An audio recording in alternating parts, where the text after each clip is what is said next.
अंजनगाव सुरजी तालुक्यातील रहिमापूर चिंचोली पोलीस स्टेशनच्या हद्दीत येणाऱ्या विहीगाव येथील शहानूर नदीपात्रातून दररोज मध्यरात्रीच्या सुमारास ट्रॅक्टरच्या सहाय्याने मोठ्या प्रमाणात अवैध रेती उपसा आणि वाहतूक सुरू असून रेती माफियांनी स्मशान घाटातूनही रेती उपसा केली असून महसूल आणि पोलीस प्रशासन याकडे जाणीवपूर्वक दुर्लक्ष करत असल्याचा आरोप नागरिकांच्याकडून होतोय।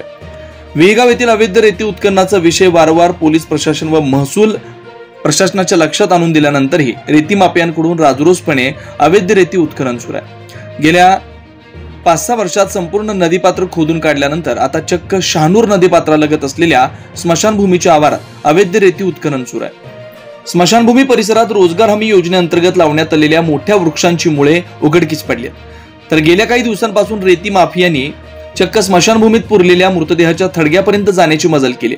जरी अवैध रेती माफियांना वेळीच आळा घातला नाही तर स्मशानभूमीत पुरलेल्या मृतदेहांची विटंबना होण्याची दाट शक्यता आहे। त्यामुळे परिसरात रोष निर्माण होऊ शकतो। या संदर्भात विहीगाव येथील सरपंचांनी महसूल प्रशासनाच्या ही गोष्ट वारंवार लक्षात आणून दिली तरी विहीगाव येथील रेती माफियांना आळा घालण्यास महसूल प्रशासन व पोलीस प्रशासन कुचकामी ठरत आहे। गेल्या 4